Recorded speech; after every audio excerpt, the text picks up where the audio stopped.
Good evening everyone, welcome to SWS modern history के इस NCERT series में आप सभी का स्वागत है। तो कैसे हैं आप सभी? आई होप आप सभी अच्छे होंगे और 80वें स्वतंत्रता दिवस की आप सभी को हार्दिक शुभकामनाएं एवं हार्दिक बधाई। तो चलिए बिना समय गंवाए आज का हम लोग अपना सेशन प्रारंभ करते हैं। और उससे पहले मैं आप सभी को मैं हमेशा एक चीज़ बताता हूँ कि मेरी बातों को केवल आप ध्यान से सुनेंगे और क्वेश्चन को मुझसे पहले आंसर लगाने का प्रयास करेंगे, ठीक है? और हमेशा एक टारगेट फिक्स कीजिए, चाहे छोटा टारगेट हो या बड़ा टारगेट, और उसके अकॉर्डिंग ही पढ़ाई कीजिए, ठीक है? तो चलिए बिना समय गंवाए आज का हम लोग अपना पहला क्वेश्चन देखते हैं। आज का पहला क्वेश्चन क्या है उससे पहले थोड़ा सा इसे क्लीन कर लेते हैं, गंदा हो गया ना बोर्ड, ठीक है? ये आपको मैं होमवर्क दिया था, ये सभी क्वेश्चन मैंने आपको होमवर्क दिया था। चलिए देखते हैं आज का अपना पहला क्वेश्चन क्या है। पहला क्वेश्चन जो होमवर्क के रूप में भी था आप सभी के लिए, देखिए क्वेश्चन था कि क्वेश्चन नंबर 46, निम्नलिखित कथनों पर विचार कीजिए, ठीक है? निम्नलिखित कथनों पे विचार कीजिए। कथन एक है कि 31 जनवरी 1930 को महात्मा गांधी वायसराय इरविन को एक पत्र लिखा था, है ना? इरविन को एक पत्र लिखा था। क्या ये कथन सही है? दूसरा कथन है उस पत्र में 21 मांग का उल्लेख किया गया था। तीसरा है उन मांगों में सबसे महत्वपूर्ण मांग नमक कर को खत्म करने के बारे में थी। उपयुक्त में से कौन सा कथन सत्य है? और मैं इस क्वेश्चन को आपको नहीं बताया था उस समय, और मैंने आपसे कहा था कि मैं इस क्वेश्चन को एक अच्छे से समझाना चाहता हूँ जिससे आप सभी का सविनय अवज्ञा आंदोलन ही क्लियर हो जाए, है ना? सविनय अवज्ञा आंदोलन ही क्लियर हो जाए, ठीक है? देखिए 31 जनवरी 1930 को महात्मा गांधी वायसराय इरविन को एक पत्र लिखा था, ये कथन बिल्कुल सही है ना? ये कथन बिल्कुल सही है। मैं आपको बताता हूँ, अलग मैं पेज लेता हूँ, ठीक है? सविनय अवज्ञा आंदोलन की प्रारंभिक जो बिंदु है, या मैं सविनय अवज्ञा आंदोलन ही समाप्त कर देता हूँ। बस आप 5 मिनट मेरी बातों को केवल ध्यान से सुनेंगे, ठीक है? एमसीक्यू इसके बाद तो लगाना ही है। इसके बाद जो एमसीक्यू होंगे, आप इस व्याख्या को सुनने के बाद आप ऑटोमेटिक बना लेंगे उसको। देखिए आज का व्याख्या देखिए, सबसे पहले फरवरी 1930, है ना? ये तो पत्र लिखे ही थे 31 जनवरी 1930 को, बट ये जो है पत्र की बात नहीं, आगे चलते हैं सीधे 1930 पे, है ना? फरवरी 1930 साबरमती में एक बैठक बुलाई जाती है, ठीक है? साबरमती में क्या है? एक बैठक, यानी साबरमती आश्रम जो था ना गांधी जी का, बताइए साबरमती आश्रम किस वर्ष स्थापित हुआ था? मैंने पहले पढ़ाया है, ठीक है? तो यहाँ पे एक बैठक बुलाई जाती है और इसका परिणाम क्या निकलता है कि महात्मा गांधी जी को सविनय अवज्ञा आंदोलन का नेतृत्व सौंप दिया जाता है। सविनय अवज्ञा आंदोलन का नेतृत्व सौंप दिया जाता है, और उससे पहले ही गांधी जी इरविन को पत्र लिख चुके होते हैं ना, पत्र लिख चुके होते हैं। जिसके बाद क्या करते हैं गांधी जी, इरविन जो है उस पत्र का कोई जवाब नहीं देता है, कोई रिस्पॉन्स नहीं देता है। जिसके बाद गांधी जी बहुत गुस्सा हो जाते हैं ना, गांधी जी बहुत गुस्सा हो जाते हैं। फिर भी वो इरविन से मिलने का प्रयास करते हैं ना, इरविन से मिलने का प्रयास करते हैं। जिसके बाद क्या करता है कि इरविन जो है मिलने से इनकार कर देता है, समझे? इरविन क्या करता है? मिलने से इनकार कर देता है गांधी जी से। जिसके बाद गांधी जी का यहाँ एक स्टेटमेंट भी आया था कि गांधी जी का क्या स्टेटमेंट था कि मैंने रोटी मांगी थी, बदले में मुझे पत्थर मिला था, है ना? मैंने रोटी मांगी थी, बदले में मुझे पत्थर मिला, ठीक है? बदले में मुझे पत्थर मिला। और उन्होंने 11 एक अल्टीमेटम देते हैं। एक अल्टीमेटम क्या देते हैं कि 11 मार्च तक, ठीक है? 11 मार्च तक अगर मेरी मांगे नहीं मानी गई, ठीक है? 11 मार्च तक अगर मांगे नहीं मानी गई तो सविनय अवज्ञा आंदोलन शुरू करेंगे, है ना? सविनय अवज्ञा आंदोलन शुरू करेंगे। लेकिन क्या करता है इरविन? फिर से इनकार कर देता है ना। इस चेतावनी को एकदम नॉर्मली एक हल्का सा लेते हैं, जिसके बाद ये इसको इग्नोर कर देते हैं। जिसके बाद आता है सविनय अवज्ञा आंदोलन का प्रारंभ, है ना? इसके प्रारंभिक देखिए, सविनय अवज्ञा आंदोलन का मतलब क्या होता है कि कानून की अवहेलना करना, है ना? कानून की अवहेलना करना। सविनय मतलब क्या हुआ कि विनम्रता पूर्वक, सविनय का मतलब क्या हो गया? विनम्रता पूर्वक। और अवज्ञा का मतलब क्या होता है? कानून की अवहेलना करना, है ना? कानून की अवहेलना करना। देखिए सविनय अवज्ञा आंदोलन के समय भी बहस छिड़ जाता है, ठीक है? इसके प्रारंभ में भी बहस छिड़ जाता है। हालांकि मैंने आपको पहले पढ़ाया इस चीज को, सरदार पटेल और किसके बीच? सरदार पटेल और गांधी जी के बीच, ठीक है? गांधी जी के बीच एक बहस छिड़ जाती है। और बहस क्या होता है कि जो सविनय अवज्ञा आंदोलन हम लोग करेंगे, यानी कि जो विनम्रता पूर्वक हम कानून की अवहेलना करेंगे, तो किस कानून की अवहेलना करेंगे, है ना? तो सरदार पटेल जी जो थे, ये भू राजस्व पे, ठीक है? ये किस पे? भू राजस्व पे, ठीक है? इनका कहना था कि भू राजस्व का मुद्दा उठाया जाए, ठीक है? भू राजस्व का मुद्दा उठाया जाए, ठीक है? लेकिन गांधी जी का क्या कहना था कि नमक कर, क्या था? नमक कर। इसके बाद इन लोगों में थोड़ा सा मतभेद भी होता है, लेकिन गांधी जी यहाँ पे सही थे। गांधी जी, मैं ऐसा क्यों सही मानता हूँ इनको? देखिए उस समय जो अंग्रेजी हुकूमत थी उसके कुल राजस्व का, है ना, ये डाटा है, ठीक है, ये कुल राजस्व का लगभग 8.5%, कितना प्रतिशत, 8.5% जो कर होता था ना वो नमक से आता था, ठीक है। और उस समय जानते हैं एक मन नमक, एक मन, शायद आप लोग मन नहीं जानते होंगे, मन का मतलब होता है एक मन में 40 केजी होता है, ठीक है, एक मन में 40 केजी होता है, ठीक है। एक मन नमक जो है उस समय इसका कीमत हुआ था 0.25 यानी 25 पैसे, ठीक है, कितना, 25 पैसे हुआ करता था। लेकिन इस पे पता है टैक्स कितना कितना पे करना पड़ता था, इस पे टैक्स पे करना पड़ता था 1 रुपया 25 पैसा, जिसके बाद एक मन नमक की कीमत लगभग 1.5 रुपये हो जाती थी, लगभग 1.5 रुपये हो जाती थी। और नमक कर का मुद्दा उठाने का एक मेन मकसद था कि नमक जो है अमीरों की थाली में भी पड़ रही थी और गरीबों की थाली में भी पड़ रही थी, इसी वजह से नमक कर का मुद्दा उठाया गया, ठीक है, मुद्दा उठाया गया। इसके बाद क्या होता है, तो इसके बाद जो होता है साबरमती आश्रम से ही, ठीक है, पद यात्रा प्रारंभ होता है, ठीक है, साबरमती आश्रम से ही क्या होता है, एक पद यात्रा प्रारंभ होता है। कब होता है, तो 12 मार्च, ठीक है, मेरी बातों केवल आप ध्यान से सुनिए, आपको सब कुछ याद हो जाएगा। 12 मार्च 1930 को, है ना, 12 मार्च 1930 को, लगभग 24 दिन के बाद, ठीक है, लगभग 24 दिन के बाद, कितने दिन के बाद, तो 24 दिन के बाद, 24 दिन यानी ये यात्रा चलता है, 24 दिन क्या है, ये यात्रा चलता है 12 मार्च 1930 से लेकर के 6 अप्रैल 1930 तक, कब तक, 6 अप्रैल 1930 तक, ठीक है। तो 12 मार्च 1930 से 6 अप्रैल 1930 तक ये यात्रा चलता है और इस यात्रा में कितना समय लगता है, 24 दिन, कितने दिन का समय लगता है, 24 दिन। और यह यात्रा कितने मील का होता है, तो 241 मील का, कितना का होता है, 241 मील का, लेकिन एनसीईआरटी में 240 मील भी लिखा आता है, ठीक है, या आप कहीं-कहीं पे 385 किलोमीटर भी आपको आ सकता है, ठीक है।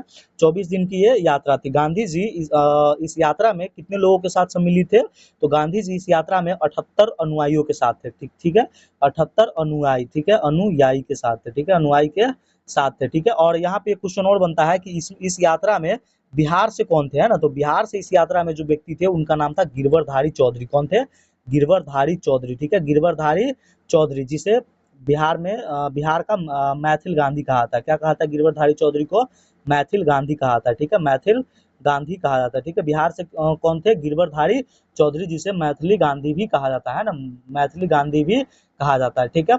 और ये जो यहाँ हम आपको 6 अप्रैल की बात किए हैं, तो गांधी जी जो है दांडी में, है ना, गांधी जी दांडी में, गांधी जी कहाँ, दांडी में कब पहुंच जाते हैं, तो 5 अप्रैल को, है ना, गांधी जी दांडी में पहुंचते हैं 5 अप्रैल को, लेकिन उस दिन क्या करते हैं, विश्राम करते हैं। और 6 अप्रैल को, कब, 6 अप्रैल को पानी उबाल करके, है ना, खारा पानी को उबाल करके नमक बनाते हैं, है ना, नमक बनाते हैं और लोगों को संबोधित करते हैं, लोगों को संबोधित करते हैं। ये यात्रा इतना विशाल था, मतलब 78 लोगों की यात्रा मत सोचिए, ये इतना विशाल था ना कि इसे नेपोलियन की पद यात्रा से इसकी तुलना की गई थी। इसकी तुलना किससे की गई थी, नेपोलियन की पद यात्रा से। क्वेश्चन बना हुआ है एग्जाम में, किस यात्रा को नेपोलियन की पद यात्रा से तुलना की गई थी, तो वो कौन सा था, तो वो दांडी यात्रा था। और सुभाष चंद्र बोस जी ने, है ना, इसकी यात्रा किससे की थी, तो सुभाष चंद्र बोस जी ने इसकी यात्रा मसोलनी, ठीक है, मसोलनी की यात्रा है ना, मसोलनी, ठीक है, मसोलनी एक व्यक्ति थे जिन्होंने रोम में ऐसी यात्रा किए थे। इस ऐसा तुलना कौन करते हैं, तो सुभाष चंद्र बोस, कौन करते हैं, सुभाष चंद्र बोस, ठीक है। और यहाँ पहुंचने के बाद गांधी जी क्या करते हैं कि लोगों को संबोधित करते हैं, ठीक है। और यहाँ पे बहुत सारे बात कहते हैं, जैसे गांधी जी कहते हैं कि जो जहाँ है वहीं से नमक कर का विरोध करेंगे, है ना, अंग्रेजों के साथ असहयोग करेंगे, पूर्णतः अहिंसक रहेंगे। गांधी जी के जीवन में कोई ऐसा आंदोलन नहीं रहा था जहाँ पे वो हिंसा को बढ़ावा दिए रहे होंगे, है ना, थोड़ा बहुत हिंसा हुई थी। किस आंदोलन में हिंसा हुई थी, आप लोग इसका कमेंट सेक्शन में बताइए, ठीक है, आंसर मैं आपको थोड़ी देर में बताता हूँ। तो यहाँ क्या था, पूर्णतः अहिंसक रहने की बात की गई थी, महिला भी आंदोलन में भाग ले ऐसा कहा गया था। और महिला को क्या कहा गया था कि मादक पदार्थ की जो दुकान है ना उसके बाहर आप शांतिपूर्ण क्या कीजिए, धरना प्रदर्शन कीजिए। और यहाँ एक चीज और है, उपाधियों के अंत की बात भी की थी, है ना, उपाधि जो धारण किए हुए थे उसे त्यागने की बात की थी, है ना, उसे त्यागने की क्या किए थे, ये बात किए थे, ठीक है। जिसके बाद क्या होता है कि जगह जगह पे, है ना, जगह जगह पे इस आंदोलन का प्रभाव शुरू हो जाता है ना, जगह जगह पे इस आंदोलन का प्रभाव शुरू हो जाता है, जैसे असम में, है ना, जैसे असम असम कह रहे हैं आप, बिहार का पहले लिख लीजिए, ठीक है, बिहार में हम लोग हैं तो बिहार का पहले देखते हैं। देखिए बिहार में कौन सा कर देने से मना कर दिया जाता है, चौकीदारी कर, कौन सा कर देने से मना करता है, चौकीदारी कर, है ना। अलग अलग प्रांत में, अलग अलग स्टेट में जो है ये आंदोलन फैलने लगता है, जैसे असम में, है ना, असम में कौन नेतृत्व कर रहे थे? तो तरुण राम। कौन कर रहे थे? तरुण राम, ठीक है। असम में कौन नेतृत्व कर रहे थे? तरुण राम, ठीक है। मणिपुर में कौन नेतृत्व कर रहे थे? तो मणिपुर में कौन नेतृत्व कर रहे थे? तो मणिपुर में आपको याद है मैंने आपको शुरू-शुरू में जब मैंने ये चैनल स्टार्ट किया था तभी मैंने आपको रानी गाइडुनलू के बारे में बताया था ना। रानी गाइडुनलू है ना, जिन्होंने क्या कौन सा आंदोलन चलाया था? जिया तरंग आंदोलन, है ना, जिया तरंग आंदोलन, जो नागा साधुओं को इकट्ठा करके ये चलाई हुई थी, है ना। इसके बाद क्या था? इसके बाद आगे चलते हैं, इसमें थोड़ा सा लिखने में कठिनाई होती है, जिसके बाद राइटिंग भी यहाँ नहीं होता। अच्छा एक बात बताइए, मालाबार, मालाबार से किसने नेतृत्व किया था? ठीक है, मालाबार से किसने नेतृत्व किया था? तो के केलप्पन का नाम सुने आप लोग? के केलप्पन, के केलप्पन ने मालाबार से नेतृत्व किया था, ठीक है। और पेशावर, पेशावर से किसने नेतृत्व किया था बताइए तो?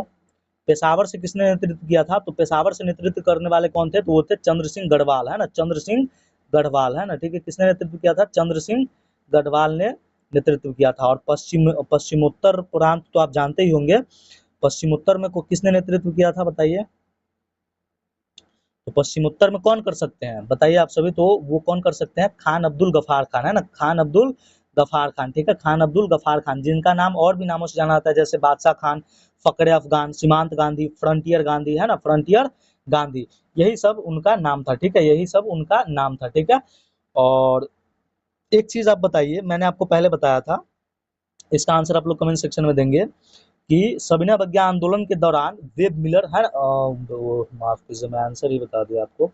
वेब मिलर क्या था? तो वेब मिलर गांधी जी के साथ थे, है ना, वेब मिलर क्या था? गांधी जी के साथ थे, पूरे यात्रा के दौरान गांधी जी के साथ थे।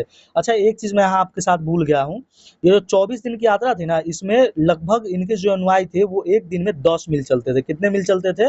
10 मील पैदल चलते थे। कितने मील चलते थे? 10 मील पैदल प्रतिदिन चलते थे, ठीक है, प्रतिदिन चलते थे। तो ये था आपका सविनय अवज्ञा दांडी यात्रा। और दांडी यात्रा के तुरंत बाद, है ना, दांडी यात्रा के तुरंत बाद क्या होता है? सविनय अवज्ञा आंदोलन शुरू होता है। हालांकि दांडी यात्रा सविनय अवज्ञा आंदोलन का ही पार्ट है ना, सविनय अवज्ञा आंदोलन का ही पार्ट है। तो चलिए अब क्वेश्चन पे हम लोग चलते हैं, ठीक है, क्वेश्चन पे चलते हैं, ठीक है। क्वेश्चन क्या है हमारा? अब देखिए क्वेश्चन धड़ाधड़ बन जाएगा आपसे। क्वेश्चन नंबर 40 है कि निम्नलिखित कथनों पर विचार कीजिए। पहला कथन तो बिल्कुल सही है, 31 जनवरी 1930 को महात्मा गांधी ने किसको पत्र लिखा था? इरविन को, ठीक है। दूसरा कथन है कि उस पत्र में 21 मांग का उल्लेख किया गया था। क्या मैं अभी ये नहीं बताया? क्या भूल गया था? देखिए यहाँ 21 मांग नहीं, 11 मांग था। कितना मांग था?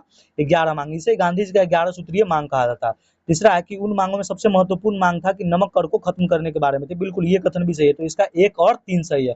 और जो कल जो होमवर्क में आंसर बता रहे थे उन सभी का गलत है। इसका राइट आंसर हो जाएगा 1 और 3, ठीक है, 1 और 3 हो जाएगा। क्या हो जाएगा? 1 और 3 सही है ना, सत्य कथन पूछ रहा है ना, तो इसका राइट आंसर 1 और 3 हो जाएगा, ठीक है। अब चलिए नेक्स्ट क्वेश्चन देखते हैं। अब नेक्स्ट क्वेश्चन देखिए क्या है। नेक्स्ट क्वेश्चन देखते हैं हम लोग। एक सेकंड जरा इसे हटा दूं, और थोड़ा सा ऐसे ग्लिच होते रहते हैं। इस क्वेश्चन को देखिए, नेक्स्ट क्वेश्चन क्या है? तो नेक्स्ट क्वेश्चन है कि पूर्ण स्वराज की मांग किस कांग्रेस अधिवेशन में, अरे ये हो गया था ना, पूर्ण स्वराज की मांग लाहौर अधिवेशन, ये पहले मैं करवा चुका हूँ, इसलिए आगे बढ़ते हैं सीधा, ठीक है। आगे बढ़ते हैं। क्वेश्चन नंबर 47 है कि महात्मा गांधी को कितने विश्वसनीय वॉलंटियरों के साथ नमक यात्रा शुरू की थी? है कितने वॉलंटियरों के साथ नमक यात्रा शुरू की थी? क्या 76 थे? क्या 77 थे? क्या 78 थे? क्या 79 थे? क्या हो जाएगा इसका राइट आंसर? तो इसका जो राइट आंसर हो जाएगा 78 अनुयायियों के साथ वो गए थे, ठीक है। कमेंट सेक्शन में बताइए यात्रा कब प्रारंभ हुआ था। अच्छा एक चीज होमवर्क, आज का पहला क्वेश्चन पूछ रहा हूँ मैं आपसे, आज का पहला होमवर्क क्वेश्चन पूछ रहा हूँ कि दांडी गुजरात का कौन सा जिला पड़ता है ना, या दांडी कोई जिला ही है या कोई जगह है, बताइए। नेक्स्ट क्वेश्चन देखिए, नेक्स्ट क्वेश्चन क्या है? तो नेक्स्ट क्वेश्चन ये है कि 48 महात्मा गांधी द्वारा प्रसिद्ध नमक यात्रा है ना कहाँ से प्रारंभ हुआ था? क्या साबरमती आश्रम से, क्या उपयुक्त दांडी यात्रा, या दांडी से, या फिर सूरत से, या उपयुक्त में से कोई नहीं? इसका राइट आंसर क्या हो जाएगा? देखिए कंफ्यूज मत होइएगा, इसका राइट आंसर दांडी नहीं होगा, ठीक है, इसका राइट आंसर हो जाएगा साबरमती आश्रम, है ना, साबरमती आश्रम से। और कब यहाँ से शुरू हुआ था? तो यहाँ से हुआ था 12 मार्च को। कब शुरू हुआ था? 12 मार्च को। 24 दिन की यात्रा थी। एक दिन में कितना किलोमीटर, कितना मील चलते थे? 10 मील। नेक्स्ट क्वेश्चन देखिए, क्वेश्चन क्या है? क्वेश्चन आ ही गया। क्वेश्चन 49, निम्नलिखित कथनों पर विचार कीजिए। पहला कथन है कि महात्मा गांधी की नमक यात्रा 240 किलोमीटर तक चला था। क्या हो जाएगा इसका राइट आंसर? दूसरा कथन है कि 6 अप्रैल को दांडी पहुंचे और उन्होंने समुद्र का पानी उबालकर नमक बनाना शुरू कर दिया। देखिए 240 किलोमीटर नहीं, यहाँ मील कर दीजिए, ठीक है। हालांकि एनसीईआरटी किलोमीटर भी कहीं कहीं लिखता है, लेकिन फिर भी 240 मील कर दीजिए, ठीक है। महात्मा गांधी की नमक यात्रा 240 मील तक चला था। 6 अप्रैल को दांडी पहुंचे और उन्होंने समुद्र का पानी उबाल करके नमक बनाना शुरू कर दिया। तीसरा है कि महात्मा गांधी की टोली ने 24 दिन तक, कितने दिन तक, 24 दिन तक हर रोज लगभग 10 मील तक का सफर तय किए थे, है ना, 10 मील का सफर तय किए थे। कौन सा कथन सही है? तो देखिए इसका एक भी सही है, दो भी सही है, तीन भी सही है ना, एक, दो और तीन। तो इसका राइट आंसर क्या हो जाएगा? ऑप्शन डी, उपयुक्त में से सभी, है ना, उपयुक्त में से सभी। इसीलिए मैंने आपके सामने वो उतना एक्सप्लेन करा था। अब जो भी क्वेश्चन आएगा ना, इससे बाहर नहीं आएगा। एनसीईआरटी में जितना था ना, मैं उतना उससे कहीं ज्यादा ही एक्सप्लेन किया हूँ। चलिए क्वेश्चन 50 क्या है? अगर सेशन पसंद आ रहा हो तो एक लाइक कर दीजिए, है ना। अगर आप चैनल पे नए हैं तो सब्सक्राइब कर लीजिए, दोस्तों के साथ शेयर कर लीजिए। क्वेश्चन 50 है कि 1930 में महात्मा गांधी ने सविनय अवज्ञा आंदोलन कहाँ से शुरू किया था? सविनय अवज्ञा आंदोलन कहाँ से शुरू किया था? ऑप्शन सुनिए, क्या साबरमती से, क्या सेवाग्राम से, क्या दांडी से, उपयुक्त में से कोई नहीं, या उपयुक्त में से सभी। इसका राइट आंसर क्या हो जाएगा? इसका राइट आंसर क्या हो जाएगा बताइए? क्या साबरमती, सेवाग्राम, दांडी, उपयुक्त में से कोई नहीं, या उपयुक्त में से सभी? सब सभी का तो कोई बात ही नहीं है और कोई भी नहीं। तो इसका राइट आंसर क्या हो जाएगा? क्या साबरमती माना जाएगा? देखिए सविनय अवज्ञा आंदोलन का प्रारंभ कब से माना जाता है? तो सविनय अवज्ञा का प्रारंभ माना जाता है 6 अप्रैल से। कब से? 6 अप्रैल से। और 6 अप्रैल को गांधी जी कहाँ होते हैं? दांडी में। इसका राइट आंसर क्या आ जाएगा? Option C, option C. Next question देखिए, आज का नेक्स्ट क्वेश्चन क्या है?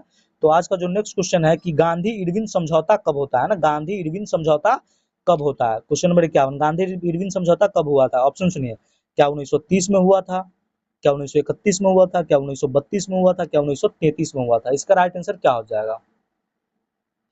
इस क्वेश्चन को भी मैं वैसे ही एक्सप्लेन करूं क्या? मैं आपको बताता हूं, ठीक है।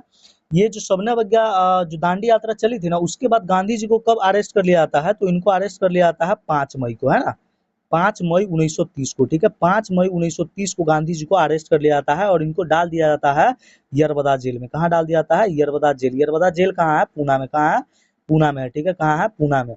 यरबदा जेल कहाँ है? पूना में। जिसके बाद क्या होता है? गांधी इरविन समझौता जो है ये होता है गांधी इरविन समझौता किस तिथि को होता है? तो 5 मार्च 1931 को, ठीक है। 5 मार्च 1931 को, ठीक है। माफ कीजिए, हाँ 5 मार्च 1931 को, ठीक है। 5 मार्च 1931 को क्या होता है? गांधी इरविन समझौता होता है ना, गांधी इरविन समझौता होता है, ठीक है। जहां एक तरफ क्या होते हैं? महात्मा गांधी होते हैं और एक तरफ क्या होते हैं? इरविन होते हैं ना, जहां एक तरफ महात्मा गांधी और एक तरफ इरविन होता है। लेकिन ये जो गांधी इरविन समझौता है, ये समझौता हुआ क्यों था? क्या आप जानते हैं ये समझौता क्यों हुआ था? देखिए सविनय अवज्ञा आंदोलन को बंद करने के लिए, है ना, एक तरह से ये भी कह सकते हैं। और दूसरा चीज ये कह सकते हैं कि इसी टाइम पीरियड पे गोलमेज सम्मेलन स्टार्ट हो गया था, है ना, गोलमेज सम्मेलन स्टार्ट हो गया था। कितने गोलमेज सम्मेलन हुए थे? 3 गोलमेज सम्मेलन। प्रथम गोलमेज सम्मेलन कब हुआ था? मैं आपको बता देता हूँ थोड़ा सा। प्रथम जो गोलमेज सम्मेलन हुआ था, पहला गोलमेज सम्मेलन, सिर्फ मैं आपको डेट लिख रहा हूँ, ठीक है। प्रथम गोलमेज सम्मेलन, ठीक है, प्रथम गोलमेज सम्मेलन कब हुआ था? तो यह हुआ था 12 नवंबर 1930 से, ठीक है, 12 नवंबर 1930 से लेकर के 19 जनवरी 1931 तक, ठीक है, 19 जनवरी 1931 तक, ठीक है।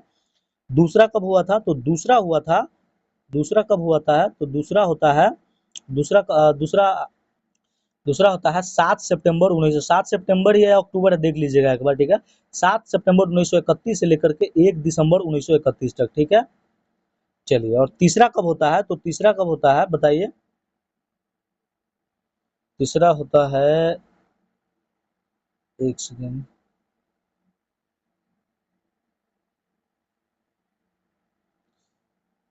तीसरा कब होता है?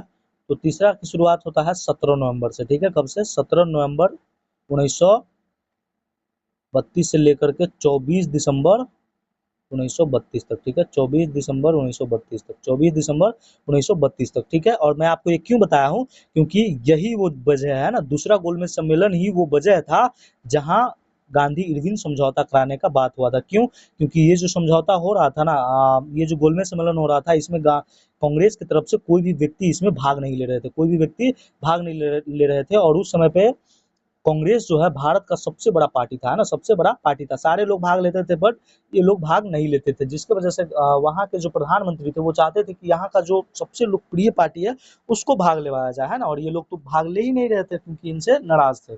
जिसके बाद गांधी इरविन समझौता होता है, ठीक है, गांधी इरविन समझौता 5 मार्च 1931 को, ठीक है, 5 मार्च 1931 को गांधी और इरविन के बीच समझौता होता है, जिसमें गांधी जी की कई मांगे होती है ना।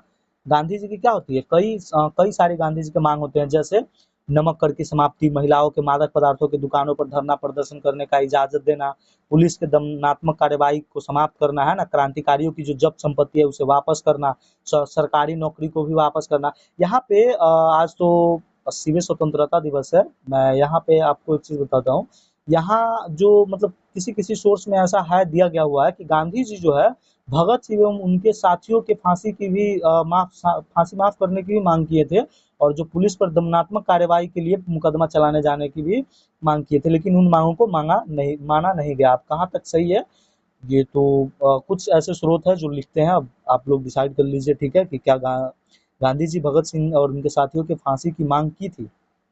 आप लोग डिसाइड कर लीजिए। तो इसके वजह से ये क्या होता है, गांधी इरविन समझौता होता है, ठीक है। गांधी इरविन समझौता और किस नाम से जाना जाता है बताइए आप सभी कमेंट सेक्शन में। इसका राइट आंसर क्या हो जाएगा? तो गांधी इरविन समझौता होता है 5 मार्च 1931 को। इसका राइट आंसर हो जाएगा ऑप्शन बी, है ना, 5 मार्च 1931 को गांधी इरविन समझौता होता है। बाकी जो रह गया ना मैं आपको आगे पढ़ा दूंगा, ठीक है, जैसे जैसे क्वेश्चन आते जाएंगे मैं आप सभी को समझा दूंगा, ठीक है।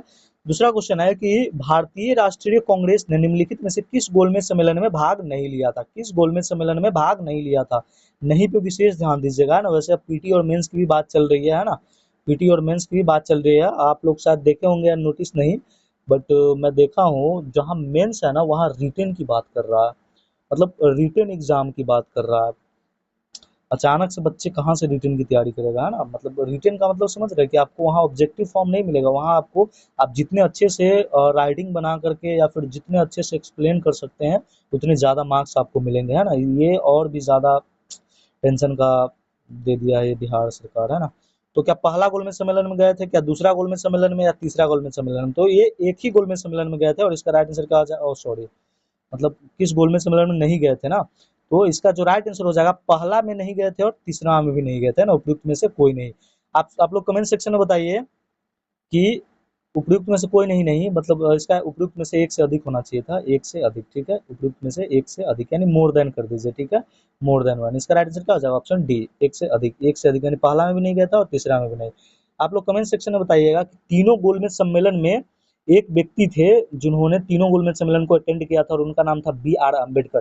क्या कोई दूसरा व्यक्ति भी ऐसा है जिन्होंने तीनों गोलमेज सम्मेलन को भाग लिया था, और अगर है तो वो व्यक्ति किस पार्टी से गई थी, है ना, या किसका नेतृत्व करने गई थी? चलिए आज का नेक्स्ट क्वेश्चन देखिए। आज का नेक्स्ट क्वेश्चन क्या है कि 53 नंबर क्वेश्चन है कि किस गोलमेज सम्मेलन में भाग लेने के लिए महात्मा गांधी लंदन गए थे, है ना। देखिए बोले नहीं, अगर एक बार उस क्वेश्चन को आप पढ़ लीजिएगा ना, मतलब एक बार मेरे एक्सप्लेनेशन को आप देख लेंगे, आप विश्वास कीजिए आपको दोबारा उसको देखने की जरूरत नहीं पड़ेगी, आप उससे ही क्वेश्चन सारे बना लेंगे, है ना। इसमें किस गोलमेज सम्मेलन में भाग लेने के लिए महात्मा गांधी लंदन गए थे? क्या पहला, क्या दूसरा, क्या तीसरा, उपयुक्त में से कोई नहीं, या उपयुक्त में से एक से अधिक? इसका राइट आंसर क्या हो जाएगा? तो गांधी जी किस में गए थे? दूसरे अधिवेशन में, है ना, दूसरे दूसरे गोलमेज सम्मेलन में गए थे। और जब ये गए थे तो ये किस हॉल में या किस पैलेस में रुके थे बताइए आप सभी कमेंट सेक्शन में, ठीक है। और कहाँ पे ये बैठक हो रही थी वो भी बताइए अगर आप जानते हैं तो, ठीक है। चलिए आज का नेक्स्ट क्वेश्चन गए थे और किस जहाज से गांधी जी गए थे?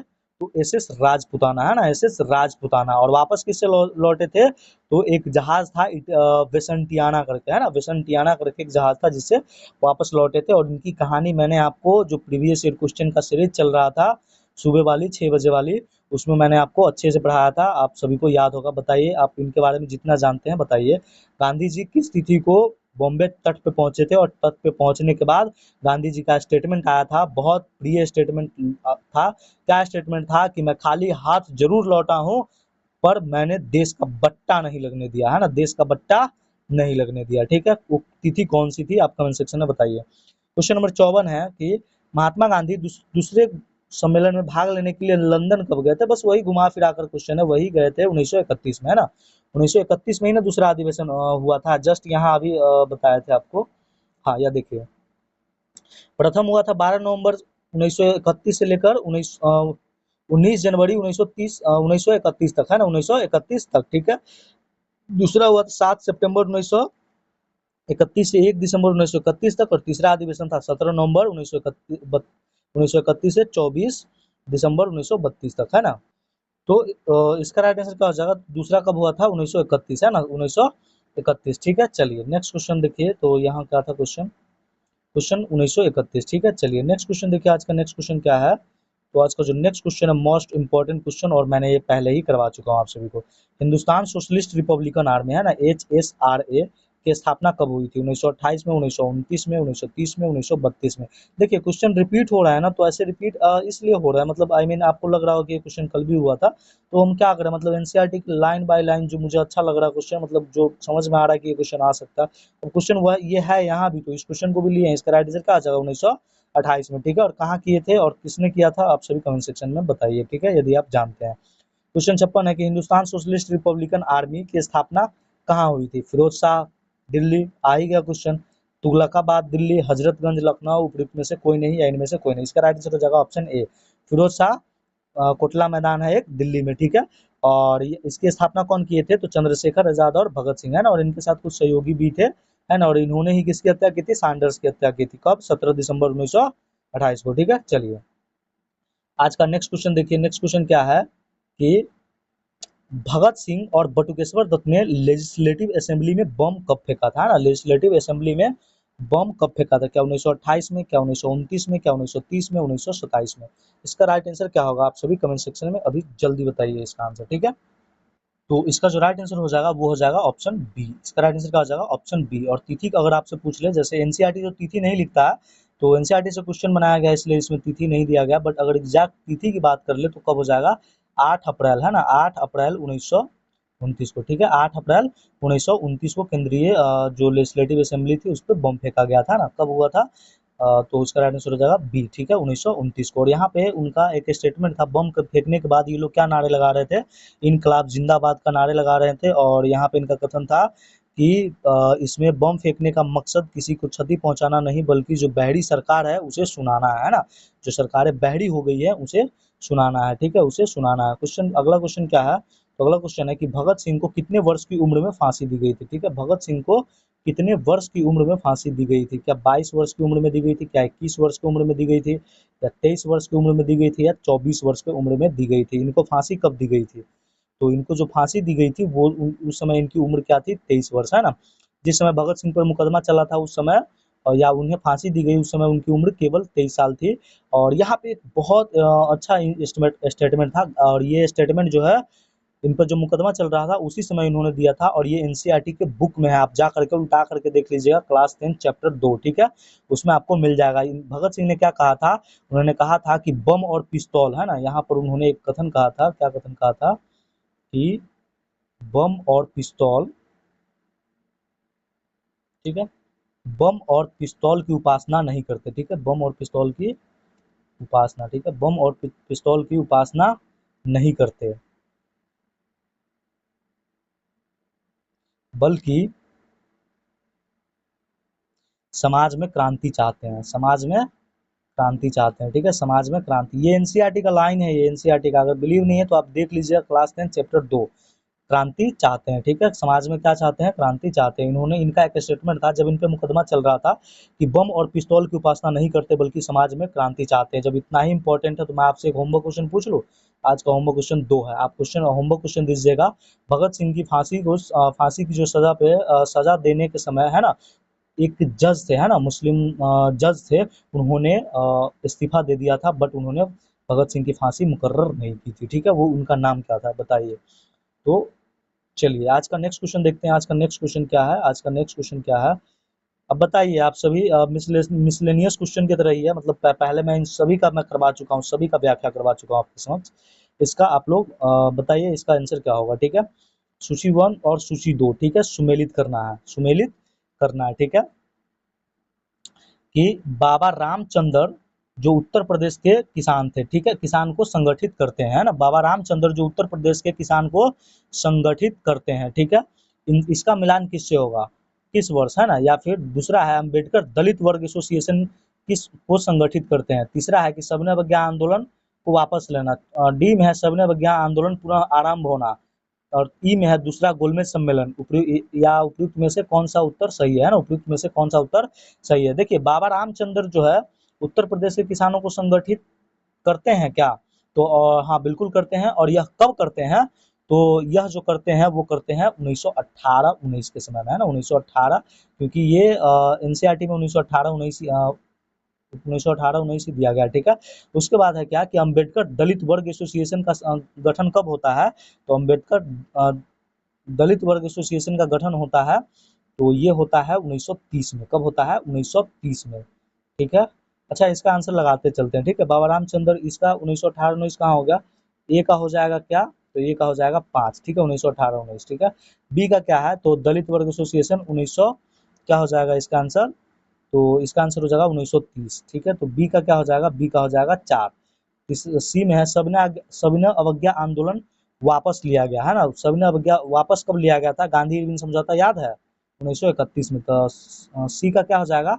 सी का हो जाएगा 2, ठीक है। सी का हो जाएगा 2, ठीक है। 5 4 2 कहीं पे मिल रहा है क्या? 5 4 1 नहीं, 3 4 2 नहीं, 5 3 नहीं, 5 4 2, हाँ बिल्कुल। इसका राइट आंसर क्या हो जाएगा? ऑप्शन ए है ना, 5 4 तो बच क्या गया? तो डी और ई बच गया। डी क्या है कि सविनय सविनय अवज्ञा आंदोलन पुनः प्रारंभ हुआ 1932 में। इसका ए डी का 1 लगा दीजिए। डी का 1 है और ई का 3 हो जाएगा। दूसरा गोलमेज सम्मेलन कब होता है? तो वो होता है, ई का क्या है? तो ई का हो जाएगा 3, ठीक है, 1931, ठीक है, 1931। चलिए, इसका राइट आंसर क्या हो जाएगा? ए। थोड़ा सा कन्फ्यूजन आप लोगों को अगर हुआ भी होगा तो इस क्वेश्चन से नहीं हुआ होगा, अगर आपको आंसर पता हो, क्योंकि मैं पहले करवाया हूँ ये सभी। बस थोड़ा सा जो अलाइनमेंट मतलब अरेंज करना, जैसे यहाँ से इसको अरेंज करते हैं ना, तो आप लोग सही से मिलान कर पाते। बट कोई बात नहीं, आप समझ गए ना। रामचंद्र पंडोल जो है उत्तर प्रदेश में किसान का गठन कब करते हैं? तो वो करते हैं 1918 में, है ना, 1918 में। अंबेडकर दलित वर्ग एसोसिएशन का संगठन कब होता है?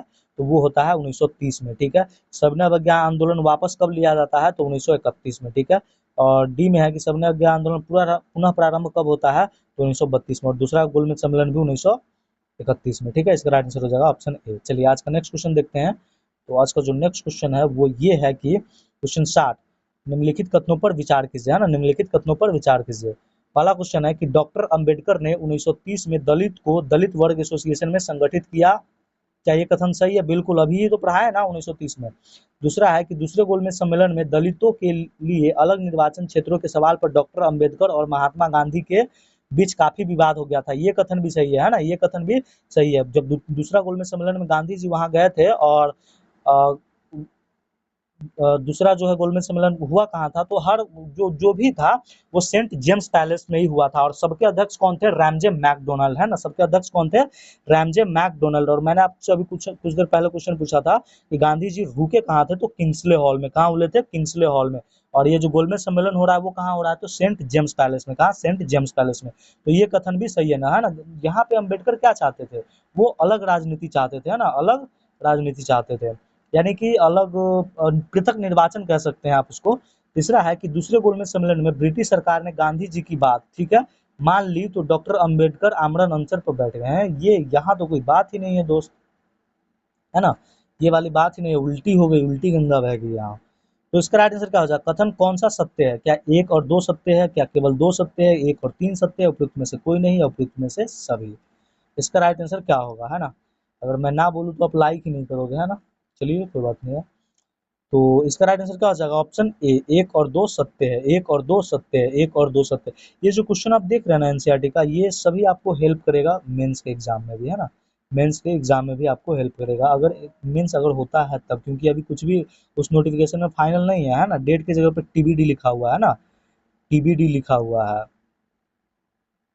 चलिए, नेक्स्ट क्वेश्चन देखते हैं हम लोग। नेक्स्ट क्वेश्चन क्या है कि क्वेश्चन नंबर 61 है कि महात्मा गांधी, ठीक है, और डॉक्टर अंबेडकर के बीच पूना पैक्ट कब हुआ था? पूना पैक्ट कब हुआ था? क्या 1931 में? क्या 1932 में? क्या 1930 में? क्या 1928 में? इसका राइट आंसर क्या हो जाएगा? इसका राइट आंसर क्या होगा? बताइए आप सभी, बताइए। इस क्वेश्चन को, इस पूना पैक्ट को भी मैं आपको पढ़ा दूं क्या अच्छे से? जीवन में आप कभी नहीं भूलेंगे, है ना, जीवन में भी कभी नहीं भूलेंगे, ठीक है। सबसे पहले समझिए पूना पैक्ट हुआ क्यों था। मैं आपको कुछ चीजें बताता हूँ, आपको समझ में आएंगे और मुझे उम्मीद है कि आपको अच्छा भी लगेगा, ठीक है, मुझे उम्मीद है ऐसा आपको अच्छा लगेगा। देखिए, सबसे पहले बात समझिए सांप्रदायिक पंचायत 1932 में। जो 1932 में क्या आता है? सांप्रदायिक पंचायत आता है, सांप्रदायिक पंचायत आता है, ठीक है, सांप्रदायिक क्या आता है? पंचायत आता है। सांप्रदायिक पंचायत क्यों होता है? जो बी आर अम्बेडकर की जो मांग थी, है ना, जो मांग थी वो द्वितीय गोलमेज सम्मेलन में जिसपे गांधी जी से बहस हुआ था, जिसके बाद इनको ये सांप्रदायिक पंचायत, बी आर अम्बेडकर की जो मांग थी पृथक निर्वाचन की, उसको मान लिया जाता है। और भारत में आता है 16 अगस्त, है ना, 16 अगस्त, ठीक है, 16 अगस्त, ठीक है, 16 अगस्त 1932 को कहाँ आता है? भारत में। सांप्रदायिक पंचायत आता है, ठीक है। और ये परिणाम किसका था? द्वितीय गोलमेज सम्मेलन का, ठीक है। और इसी समय पे जब गांधी जी, अभी मैंने आपसे कुछ क्वेश्चन पूछा था, आपसे क्वेश्चन क्या पूछा था कि गांधी जी भारत बॉम्बे तट पे कब लौटे थे? तो वो लौटे थे 28 दिसंबर, ठीक है, 28 दिसंबर 1931 को, ठीक है, 28 दिसंबर 1931 को कहाँ लौटते हैं? बॉम्बे के तट पे, ठीक है। जिसके बाद इन्हें पुनः गिरफ्तार कर, क्योंकि इनको छोड़ा ही गया था, इनको पहले दांडी यात्रा के समय ही गिरफ्तार किया गया था। कब किया गया था? 5 मई को, लेकिन इनको फिर से छोड़ा गया था, क्यों? क्योंकि द्वितीय गोलमेज सम्मेलन में ये भाग ले सके, है ना। कांग्रेस की तरफ से कोई भाग नहीं ले रहा था, जिसकी वजह से। और इसके बाद जब 28 दिसंबर 1931 को गांधी जी जब ये बॉम्बे के तट पे उतरते हैं, जिसके बाद इन्हें पुनः 4 जनवरी, है ना, पुनः 4 जनवरी 1932 को गिरफ्तार कर लेते हैं, ठीक है। गिरफ्तार करने के बाद क्या होता है? जो ब्रिटिशर्स थे, उनको एक मौका मिल जाता है किसको अलग करने का? तो दलितों को, है ना, बी आर अम्बेडकर को अलग करने का। वो सांप्रदायिक पंचायत लेकर के आते हैं 16 अगस्त 1932 को, ठीक है।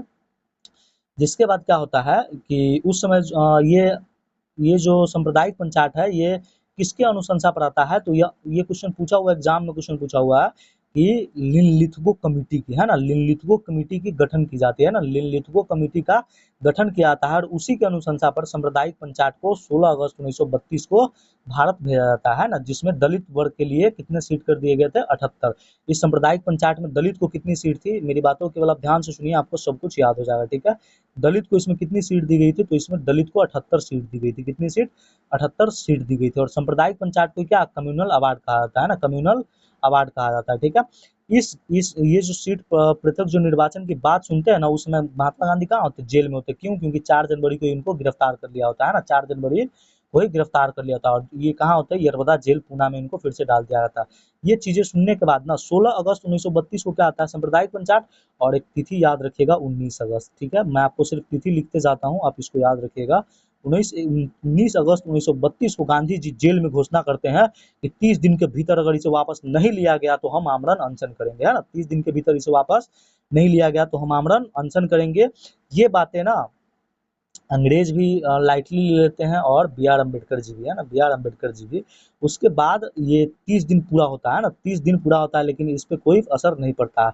अंततः एक तिथि आती है फिर से 20 सितंबर, है ना, 19 अगस्त के बाद 20 सितंबर 1932, ठीक है, 20 सितंबर 1932 गांधी जेल में अनशन पर बैठ जाते हैं, क्योंकि ये पहले 30 दिन पहले अल्टीमेटम दे चुके होते हैं 29 अगस्त को, है ना, 19 अगस्त को। उसके बाद 20 सितंबर 1932 को गांधी जी अनशन पर बैठ जाते हैं। इनका सेहत खराब होने लगता है, ये जेल में होते हैं ना, ये जेल में होते हैं, सेहत खराब होने लगता है। अंत में जाकर के बी आर अम्बेडकर मान जाते हैं ना, अगर क्योंकि वो नहीं मानते तो गांधी जी बहुत जिद्दी थे, उनको कुछ न कुछ हो जाता है और उनकी मृत्यु हो जाती है। जिसके बाद ये लोग क्या करते हैं? 24 सितंबर, है ना, 24 सितंबर, ठीक है, 24 सितंबर 1932 को बी आर अम्बेडकर मान गए, है ना, बी आर अम्बेडकर मान गए। और इनका पूना में समझौता हुआ, है ना, पूना में वही उसी जेल पूना में समझौता पर होता है। जिसके बाद इसे ही पूना पैक्ट के नाम से जाना जाता है। क्या कहा था? इसे ही पूना समझौता के नाम से जाना जाता है, ठीक है। 24 सितंबर को बी आर अम्बेडकर जो है मान जाते हैं। और उसके बाद कहीं कहीं पे ये तिथि आती है कि जो सिग्नेचर हुआ था ना, मतलब बी आर अम्बेडकर मतलब इस समय मान गए, ठीक है, 24 सितंबर को, ठीक है। लेकिन कहीं कहीं पे ये चीज आपको देखने को मिलेगा कि ये जो सिग्नेचर हुआ था, मतलब उस पैक्ट पे, जो पूना पैक्ट है, 26 सितंबर 1932 को, ठीक है, 26 सितंबर 1932 को। एक तरफ कौन थे? गांधी जी, है ना, एक तरफ कौन थे? गांधी जी। और मैंने भी पढ़ा है 26 सितंबर को ही साइन होता है, आप लोग देख लीजिएगा एक बार, 26 सितंबर को ही हुआ था। गांधी जी एक तरफ होते हैं और एक तरफ कौन होते हैं? बी आर अम्बेडकर, ठीक है, बी आर अम्बेडकर। लेकिन गांधी जी इस पैक्ट पे, जिसे पूना पैक्ट कहा जाता है, इस पैक्ट पे गांधी जी क्या है? सिग्नेचर नहीं करते हैं। सिग्नेचर गांधी जी की तरफ से कौन करते हैं? महामना, जिसे हम लोग मदन मोहन मालवीय कहते हैं ना, मदन मोहन मालवीय इसमें क्या करते हैं? इस पे सिग्नेचर करते हैं। और इनके साथ और भी लोग थे, तेज बहादुर सप्रू, है ना, सिराज गोपालाचारी, बहुत मतलब लोग थे इसमें। और एक तरफ यहाँ इस तरफ से साइन कौन करते हैं? तो बी आर अम्बेडकर, ठीक है, बी आर अम्बेडकर। और इस पैक्ट में था क्या, उसको समझिए। इस पैक्ट में था क्या?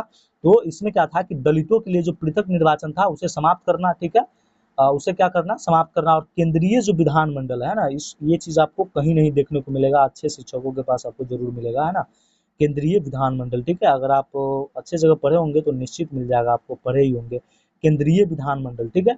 केंद्रीय विधानमंडल में जो दलितों के लिए है, उसे 18% सीट आरक्षित कर दी गई, ठीक है। इसका परिणाम है ये कि केंद्रीय विधानमंडल में कितनी सीट आरक्षित कर दी गई थी, 18% सीट को आरक्षित कर दिया गया।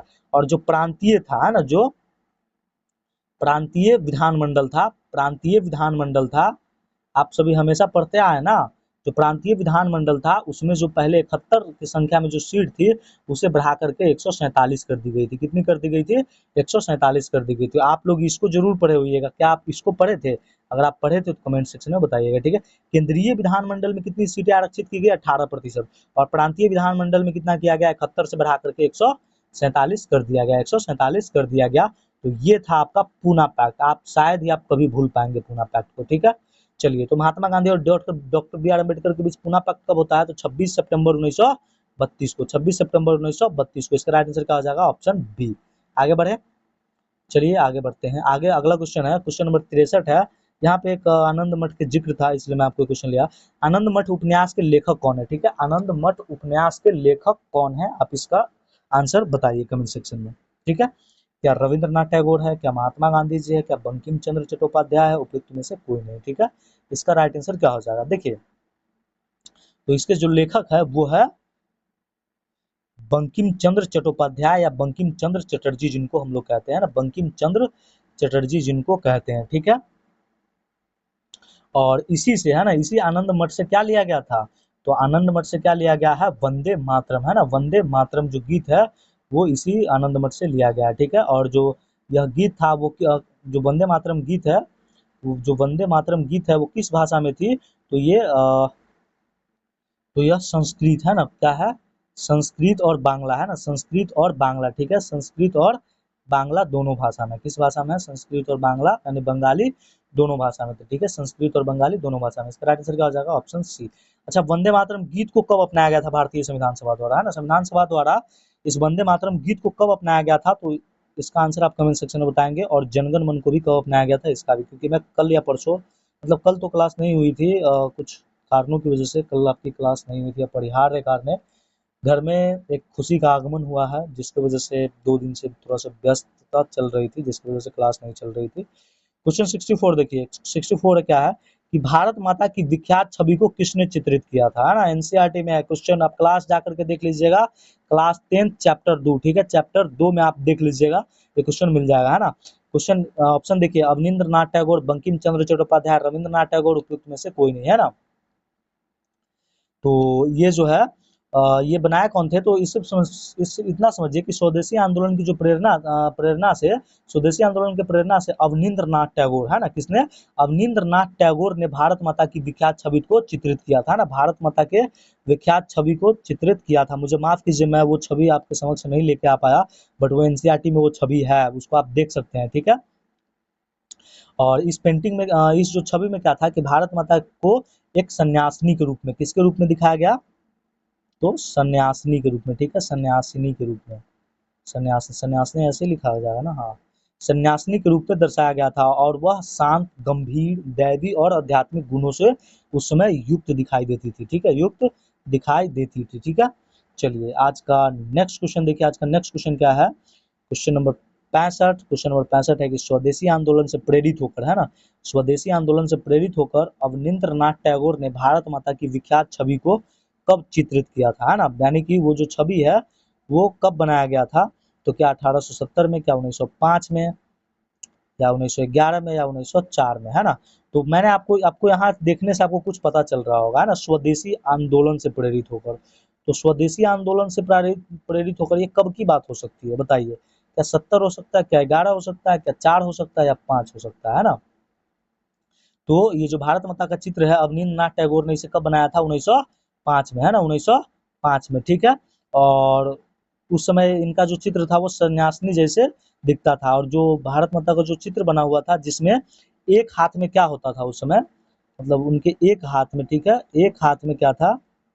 एक हाथ में क्या था उन चित्र में? मैं चित्र लाना भूल गया, मैं पक्का कल दिखा दूंगा, ठीक है। एक हाथ में उनके माला था, ठीक है, जिससे सन्यासिनी गुण को मतलब दर्शाता है, ठीक है, जिससे क्या था? सन्यासिनी गुण को दर्शाता है, ठीक है। चलिए, तो इसका राइट आंसर क्या हो जाएगा? इसका जो राइट आंसर हो जाएगा बी, 1905, है ना, 1905 में, है ना, 1905 में। नेक्स्ट क्वेश्चन देखिए, और ये रहा आज का अंतिम प्रश्न आप सभी के समक्ष, आप सभी के समक्ष, ठीक है।